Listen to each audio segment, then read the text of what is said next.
13 November Awami লীগের কর্মসূচি ঘিরে কোনো আশঙ্কা নেই বলে জানিয়েছেন স্বরাষ্ট্র উপদেষ্টা জাহাঙ্গীর আলম চৌধুরী। সন্ত্রাসীদের কোনো ছাড় দেওয়া হবে না উল্লেখ করে তিনি বলেন, আইনশৃঙ্খলা বাহিনী কঠোর অবস্থানে রয়েছে।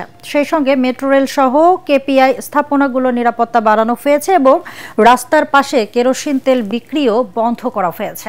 সচিবালয়ে আইনশৃঙ্খলা সংক্রান্ত উপদেষ্টা কমিটির বৈঠক শেষে এসব কথা বলেন স্বরাষ্ট্র উপদেষ্টা। তিনি আরও জানান, যারা বাসে আগুন ও ককটেল বিস্ফোরণ ঘটাচ্ছে তাদের উপর নজর রাখছে নিরাপত্তা বাহিনী। সীমান্তের ওপার থেকে সন্ত্রাসীরা যাতে ঢুকতে না পারে সেই বিষয়ে বিজিবি সতর্ক রয়েছে জানান স্বরাষ্ট্র উপদেষ্টা। সন্দেহভাজন কাউকে দেখলে সাথে সাথে আইন শৃঙ্খলা বাহিনীকে জানানো।